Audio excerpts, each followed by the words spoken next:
సరే ఆవు చూడదు కాకపోతే 4 నెలల నుంచి ఇంత మేత అంటే ఎదగ రాకోకుండా ఉంటుందా సతీష్ గారండి?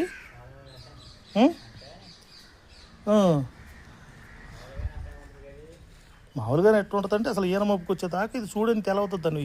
శరీరం పెద్ద శరీరం మామూలుతో. ఆవును కడగండి నాన్న, కడకపోతే ఎలా? అంత పెద్ద ఆవు కదా, చక్కగా కడగొద్దు నాన్న ఓనర్ గారు.